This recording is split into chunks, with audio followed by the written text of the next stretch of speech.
Greetings, the Astro 30 here yet again, and welcome back to AEL. Thank you for joining me. Now, this is a different way of introducing a video, looking at a schematic. Now, I'm planning on building a bass guitar headphone amplifier. I did a previous video, I believe, using an LM386, but I wanted to use just an op amp on its own instead with just a transistor output stage as we've got seen configured here. So I've got two op amp stages. This is the preamp and this is the output amplifier, and we notice these two 1 mega ohm resistors with VDD markings.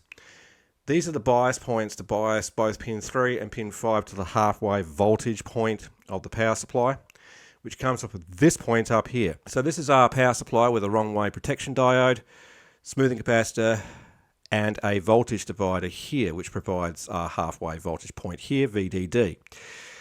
How well this arrangement's going to work, I don't know.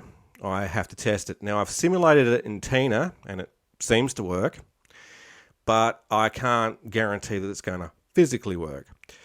So, yeah, we're going to have to test it. So the input comes in over here. We've got a 1 mega ohm ground reference resistor for the input to set the impedance, going through a 100 nanofarad, which is perfectly fine of a value for bass. It doesn't need to be any higher than that. Going through this 1K stopper resistor into pin 3 of a TL0702, just a standard JFET operational amplifier here. We've got a feedback network connected between pins 2 and 1, so this is a non-inverting input stage. We've got a 2K2 resistor here for the feedback resistor, 1K for the ground reference resistor, a 22 microfarad capacitor here to ground. Now, with this arrangement, we get a gain of roughly 3.2, and this capacitor is very important, or else the op amp is not going to output anything, because this is actually now a DC blocking capacitor with reference to ground here, because both these inputs will be at 4.5 volt DC, thereabouts. So without this capacitor, well, it's not going to pass the AC signal through the amplifier, and you'll get no output. So C7 here is just to roll off the high frequencies on the feedback network. Going through this 100 ohm resistor, which just helps to stop the next stage going into oscillation from this stage. Through a 10 microfarad capacitor into a volume pot. Going through another 10 microfarad blocking capacitor on the other side of the pot with our pull-up resistor basically here to pin 5. This is also a non-inverting amplifier stage. The output drives these two diodes, so on the negative going cycle this diode will conduct, and on the positive going cycle this diode will conduct. Therefore this transistor will conduct, producing one side of the waveform, and vice versa, this transistor produces the other side of the waveform, etc., resulting in a sinusoidal output. Feedback is taken off of the output point here of the transistors, fed back into pin 6 via this 4K7 and 1K resistor, again with a 22 microfarad DC blocking capacitor basically, with another 22 picofarad capacitor just to roll off the highs on the feedback network. With this arrangement, we're going to get a gain of roughly 5.7. Whether that's going to be enough, I don't know. I'll have to test it. The output goes through this 100 microfarad 16 volt blocking capacitor, so there's no DC at this point. And then we go into these two 33 ohm resistors, which just splits it up into the left and right outputs for the headphones. And they also will act like a voltage divider when the headphones are plugged in, say 32 ohm headphones, where you're going to have 33 and 32 to ground basically, so you're going to have a voltage divider here. So you're going to lose roughly half the output voltage if you use 32 ohm headphones.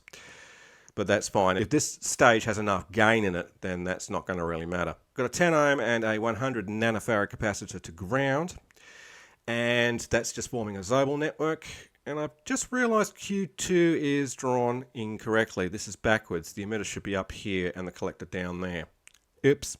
So the PCB is routed incorrectly with this transistor incorrectly routed. Let's put this backwards. Well, it's not going to work too well, if at all, and it may actually overheat the transistor and destroy it. So I'm going to have to correct that for a start. But that's fine. What I want to do now is just get this preliminarily breadboarded out and test it. So I'm going to start with the input stage and our voltage divider network up here and just see how well this thing works. Okay, let's get building. Okay, and a short time later I've got the input stage section built basically. I haven't got the output stage configured yet. I just wanted to test that the input stage is going to pass the signal into its output and amplify correctly. So I've got an oscillator going in set to roughly 50 millivolts, probably about 56 millivolts RMS, something like that, which is about somewhat what comes out of my bass guitar. It's hooked up to the power supply set to roughly 9 volts. So what I expect to see on the oscilloscope at the output is the signal amplified to about 160 millivolts RMS. So I'll turn it on.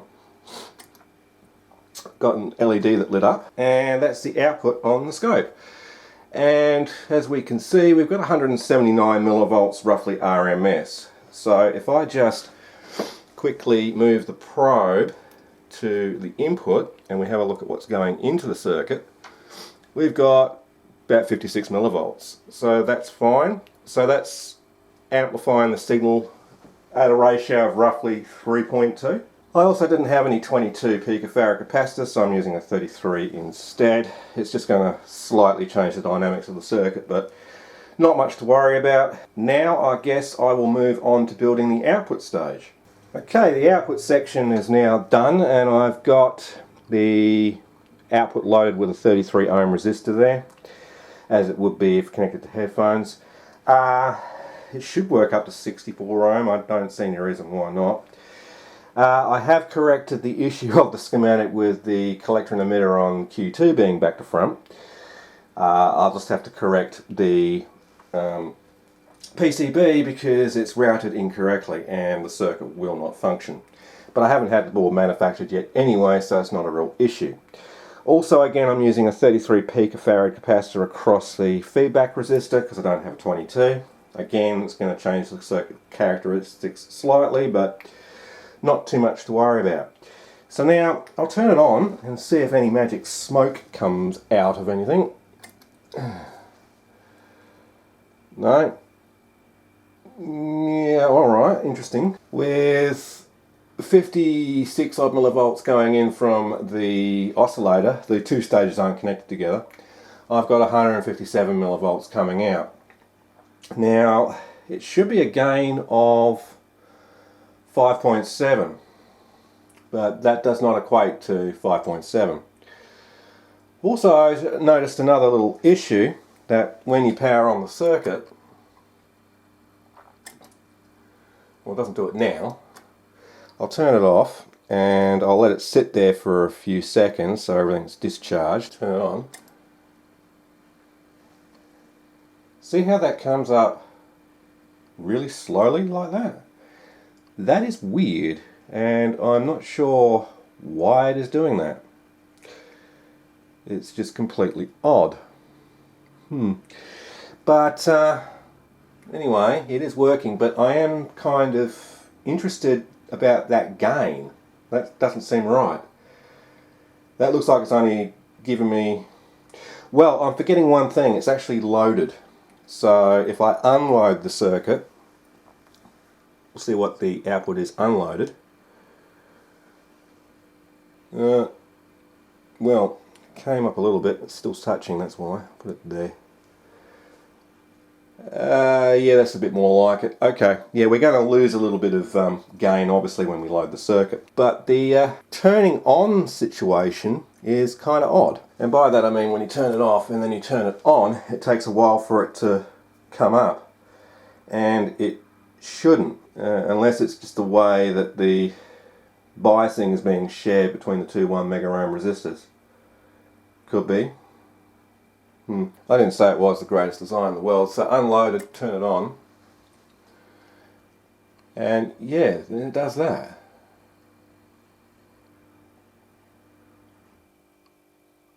Which is strange.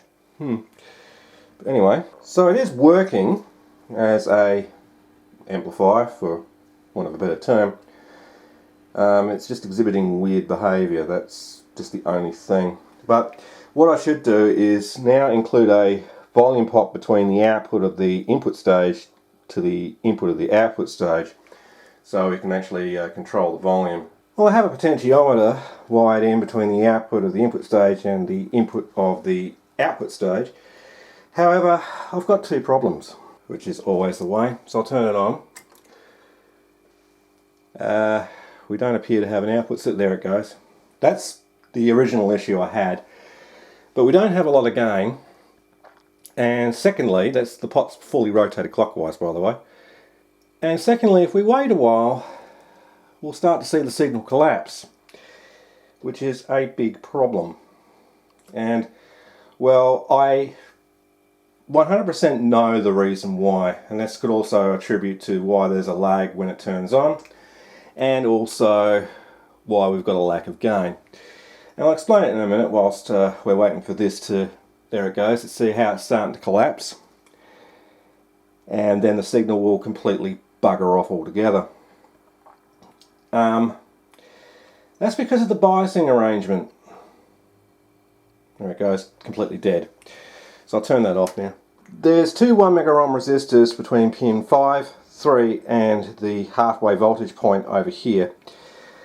But that doesn't work correctly because it's now, the two inputs are fighting with each other basically. Now how I could correct that is just provide a separate voltage divider for each input, or I could make the halfway voltage point the actual ground reference point for the rest of the circuit. So all these feedback capacitors that go to ground now at the moment would then go to a different ground.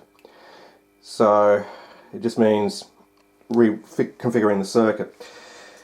So instead of applying a voltage to pin 3 and pin 5, well, we just change it so that we have a virtual ground now. How well that works, I don't know. It just means I'm going to have to re-engineer the PCB, but that's what it is. So what I might try first is reconfiguring where all these grounds are. So I've got an extra rail here which is positive on this side here.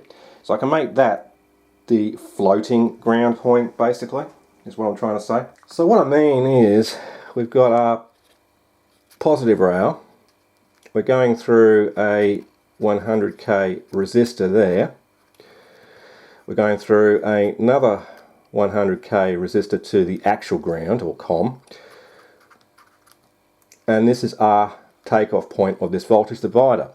So what I can try and do is make this a virtual ground or circuit ground that the input, output ground and the feedback network capacitors all reference to, and leave the rest of it that needs to be connected to the COM rail down here, such as the output transistor and the pin 4 of the op amp, etc., at the normal ground. So let me get to screwing around with the circuit off camera and making this change. Yeah, well, that didn't work. It's now outputting hardly anything. Okay, so I'm going to go to plan B, which is to provide a voltage divider for both pins 3 and 5 separately, and yeah, just go from there. Okay, circuit's been reconfigured. I now have two separate voltage dividers for each of pin 3 and pin 5. Much better result. We now have like 495 millivolt RMS coming out with the volume control at max. Rotate it down and it controls the volume. So that's all well and good. It means I'm going to have to rejig the PCB circuit. I've removed the other two filter caps that were across the first voltage divider as they're no longer really needed anyway. So now I guess it would be a good idea to actually hook this up to a pair of headphones and the bass guitar somehow. I'm going to have to find an input socket arrangement for it and just see if it's passing the signal with adequate volume. Well, I've got the thing hooked up to one channel of a pair of headphones here and the bass, and it does work. You can't hear it, and it does go quite loud but not loud enough. So I need to change that resistor probably to a 10k, but I'll see if I can put the headphone in front of the microphone of the camera.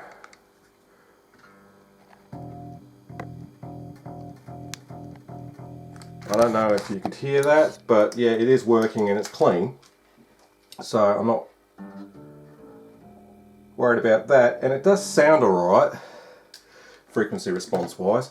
So I might change this resistor out to a higher value and try again. Well, I've ended up changing it to 15k, and I think that's more than good enough because my bass has a lower output level than a lot of other basses, so I don't want to put the gain up too far.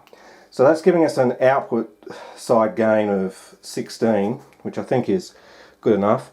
I've also got a second 33 ohm resistor connected to the output onto the other channel of the headphones, so we've got both going. And if I turn this up, might as well turn it up full.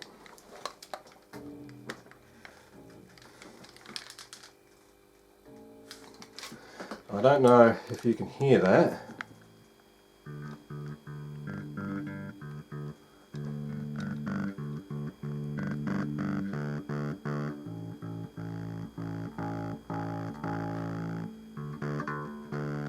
But it does work.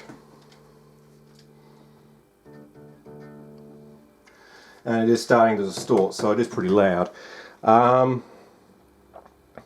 so I think for what this circuit is, it is actually working quite well. Those transistors seem to be doing fine. So this just goes to prove that don't rely on a circuit simulation alone without testing it in the real world. Because yeah, we will end up with issues like it not functioning correctly. So now that I've tested it, I'm happy that it works. So now I've got a little bit more work to redesign the PCB slightly, remove a couple of capacitors, move a couple of resistors around, because the resistor count will still be the same, because the two 1 megs I removed from the circuit can be now used elsewhere in the circuit for the second voltage divider. It just means I've got to move their placements around, reroute it, fix the routing of the output transistor being incorrect, and yeah, all will be good with the world. So that's all I've got for you today, and I hope someone found this interesting. As I said in the beginning, I have done a video in the past of a similar idea of driving headphones to amplify a bass, but I believe I was using an LM386 IC. But this works a little bit better in my opinion. But I'm happy that it's working now and working properly and sounds okay. So, as I say, this is all I've got for you at the moment, so I will see you in the next video. Catch you next time.